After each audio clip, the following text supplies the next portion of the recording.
צום קל, בשורות טובות, ישועות ונחמות. בתשעה באב לא אומרים תחנון, וזה מוזר. תחנון זו תפילה שאומרים ביום חול, ביום שאין בו שמחה, בקשה, סליחת עוונות, מה שנקרא נפילת אפיים. ביום של שמחה מדלגים, שבת, מועד, ראש חודש, חנוכה, פורים, ט"ו בשבט, כשיש חתן במניין, כשיש ברית מילה בבית כנסת, מדלגים על תחנון והציבור שמח וחוזר הביתה מוקדם. אבל ביום שאין שמחה אמורים להגיד תחנון. ותשעה באב זה לא רק יום שאין בו שמחה, זה יום שיש עצב, זה יום הכי עצוב בלוח שנה. היינו צריכים להגיד תחנון בברכה למהדרין. למה אנחנו מדלגים על תחנון בתשעה באב? חז"ל נותנים סיבה גם מוזרה, שתשעה באב נקרא מועד. איזה סוג מועד זה? והפסוק שמביאים ממגילת איכה, זה לא פסוק סימפטי. אומר הנביא ירמיהו, קרא עליי מועד לשבור בחוריי. זה לא שמח, זה עצוב. למה זה שמחה? למה זה מועד? למה לא אומרים תחנון? יש לזה כמה הסברים. הסבר אחד פשוט שבתשעה באב אנחנו כאילו יושבים שבעה. והיושב שבעה לא אומר תחנון. בסדר, אבל זה לא משתלב עם המועד, אז אנחנו צריכים לחפש תירוץ אחר. אז קודם כל הזכרנו שיש אבלות בתשעה באב. האבל בר מינן עובר 3 שלבים אחרי הקבורה. יש את השבעה, שזה התקופה האינטנסיבית, בו הוא יושב על הרצפה, הוא לא שואל בשלום אחרים, הוא לא לומד דברי תורה משמחים ועוד כמה דינים. ואז יש את התקופה היותר קלה, שזה 30 אחרי השבעה, הוא לא מתרחץ, הוא לא עושה כביסה, אבל מותר לו ללמוד תורה, מותר לו לעבוד. יש הקלה. ואחרי 30 על הורה יש י"ב חודש, שהוא לא הולך לחתונות ולא רוקד ריקודים של שמחה, ולא עושה תספורת עד שגוערים בו. אז גם זה שלב של אבלות, אבל יותר קל. אז יש את החמור בהתחלה, 7, ואחר כך מקילים ב-30, ואחר כך מקילים בי"ב חודש, ובתקופת תשעה באב עושים את כל 3 החלקים האלה, אבל בסדר הפוך. מתחילים ב-17 בתמוז בבין המצרים, ב3 השבועות בעצם, במקביל לי"ב חודש לא מתחתנים ולא עושים תספורת. אחר כך בראש חודש מנחם אב, שבוע שחל בו בעצם, המורחב, אנחנו נכנסים ל30, לא עושים כביסה, לא מתרחצים, בנוסף לא אוכלים בשר ושותים יין, שזה לא קשור לאבלות, זה יותר קשור לבית המקדש. בוטלו הקורבנות וניסוחי היין, ולכן לא אוכלים בשר ולא שותים יין. אבל 9 הימים זה מקביל ל30. אבל זה כאן אחרי הי"ב חודש, לא לפני. ואז בתשעה באב בעצמו יושבים שבעה על הרצפה, לא שואלים בשלום אחרים, לא לומדים דברי תורה משמחים. יש עוד דינים של צום, 5 העינויים, אבל בעצם יושבים שבעה בתשעה באב, שזה בסוף התהליך, שזה הפוך מהסדר של האבלות. יש לזה הסבר פסיכולוגי רגיל, שבאבלות האדם מרגיש את הצער של האדם שנפטר, באופן טבעי באינטנסיביות בהתחלה, וזה עם הזמן הולך ומקיל. אבל כאן צריכים להכניס אותנו לאווירה של אבלות. ולכן חז"ל דווקא הנהיגו אותנו לעשות מהקל אל החמור. וזה מתרץ לנו גם כן שאלה ששאל הרב יוסף סולובייצ'יק, שאלה מפורסמת. בדיני אבלות יש מה שנקרא שמועה רחוקה. אדם ששומע שנפטר לו מת אחרי 30 יום, הוא יושב 7 שעה אחת, סמלית, ונגמר העסק. וכאן אנחנו מתאבלים בשבעה על דבר שקרה לפני כמעט 2000 שנה. איך יכול להיות דבר כזה?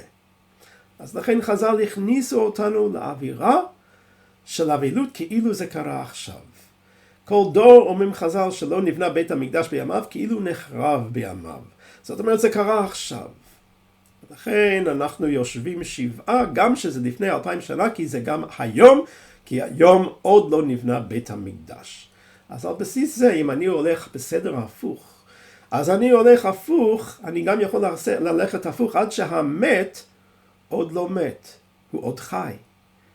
ולכן בית המקדש שנחרב, אולי הוא עוד ייבנה, זאת אומרת ודאי הוא עוד ייבנה, נחזור אחורה עד לפני שהוא נחרב, עד לפני שהוא ניטל ממנו. ודווקא באבלות יש דין של אבלות ישנה שלא מדברים יותר משעה, כי הנפטר נפטר לנצח בעצם, עד תחיית המתים. אבל בית המקדש לא נחרב לנצח, זה נחרב לזמן והוא אמור להיות כבר עכשיו. ולכן אנחנו מתאבלים אבלות חדשה, אבל בסוף האבלות הזאת, אם הולכים בסדר הפוך, אפשר לחזור אחורה עד שהוא עוד לא נחרב, והוא נמצא. סיבה אחת. סיבה נוספת, למה מדלגים על תחנון, איזה מועד, איזה שמחה יש בתשעה באב, תמונה בעוד דין מוזר, שקורה בחצות יום ביום תשעה באב. שזה יוצא השנה בדרך כלל בסביבות שעה 1 אחר הצהריים בשעון קיץ. מה הדבר המיוחד שקורה אז? מותר לקום מהרצפה ולשבת על כיסא. כלומר, מקילים באבלות בחצות היום. למה מקילים באבלות? מה קרה שגרם לנו קצת שמחה שנוכל קצת להקל באבלות? לפי ההסבר הראשון, מתקרבת הגאולה. ואולי זה נכון, אבל הסיבה שנותנים חז"ל זה סיבה אחרת.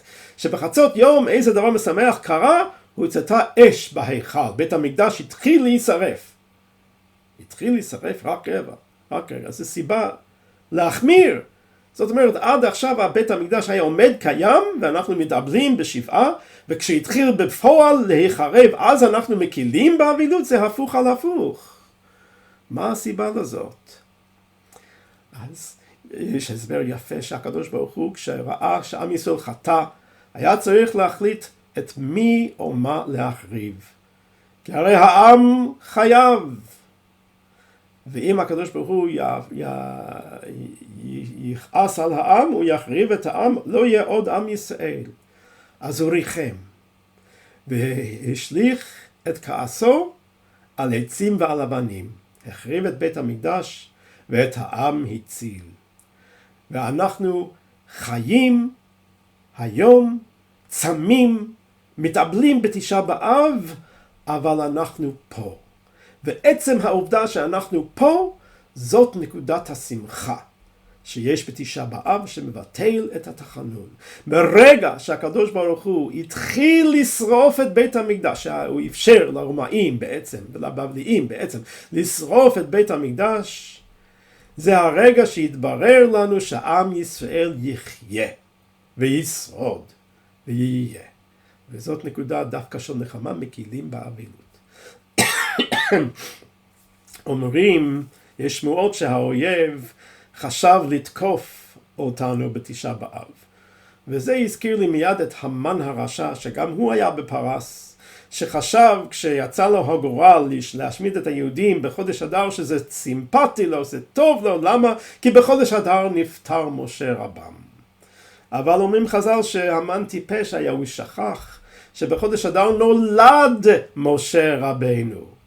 מה יותר חשוב, מה יותר גורלי לעולם, לידתו של משה או פטירתו של משה? והיא אומר, לידתו של משה, זה חודש גאולה, אדר חודש גאולה, והמן טעה.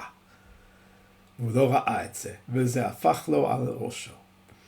זה מזכיר לי את זה. למה? כי תשעה באב, אולי בעבר באמת היה יום קשה לעם ישראל, אבל זה לא לנצח יהיה יום קשה לעם ישראל.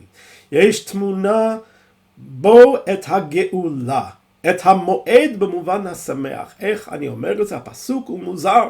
קרא עליי מועד לשבור בחוריי, איך זה מועד שמחתי. אז המהר"ל מפראג מסביר שתשעה באב זה לא יום טבעי. זה יום מיוחד שיש השגחה, כי שני בתי מקדש נחרבים באותו יום. רצף של דברים לאורך ההיסטוריה קורים באותו יום, זה סימן שהשם מעורב בדבר. ולכן תשעה באב אף פעם, גם שיבנה בית המקדש, לא יהיה יום ניטרלי כאחד הימים שאומרים בהם תחנון. זה תמיד יהיה יום מיוחד. וזה או יום חורבן, או יום בניין, או יום גאולה, או יום שמחה. ותשעה באב יהפוך להיות יום שמחה בעתיד, כי הקדוש ברוך הוא מעורב בדבר. הרב סיני אדלר זצ"ל, שהיה רב אשדוד ורב במבשרת, היה ניצול שעה, היה עושה מסיבת הודעה בכל מוצאי פרשת בהר, כי הוא אז השתחרר מהמחנות, ופעם הוא אמר שהאמונה שלו התחזקה בשואה. איך? כי הוא הרגיש כאדם שבועטים בו מאחורה. אדם שבועטים בו מאחורה, הוא יכול לנסות להגיד שזה הרוח או הוא מדמיין, אבל האדם כזה הוא לא שפוי, זה לא נכון, הוא יודע שמישהו בועט בו. אמר רב סיני, הרגשנו שמה שקורה פה במחנות היה כל כך לא טבעי, זה סימן שהקדוש ברוך הוא מנהל את העולם. מה הסיבות? זה אנחנו נבין באחרית הימים. אבל עכשיו ברור שהקדוש ברוך הוא מנהל את העניין. כך אומר המהר"ל, תשעה באב זה לא טבעי.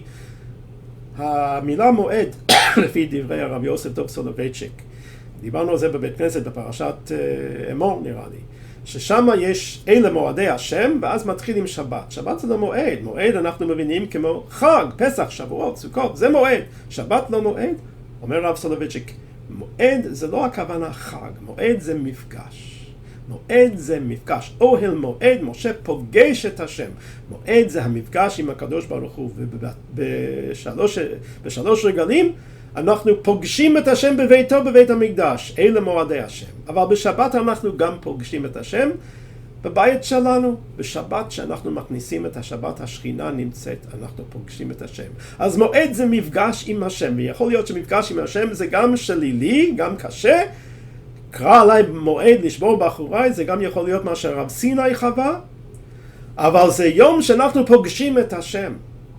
וכל פגישה עם השם יכול להיות פגישה של גאולה, פגישה של השראת השכינה, פגישה של בשורות טובות, ישועות ונחמות, ולכן בתשעה באב יש את הפוטנציאל לגאולה אדירה, לבניין בית המקדש השלישי, שנגשים בעזרת השם את המועד במובן השמח ביום תשעה באב, ונזכה לגאולה ולבשורות טובות, ישועות ונחמות.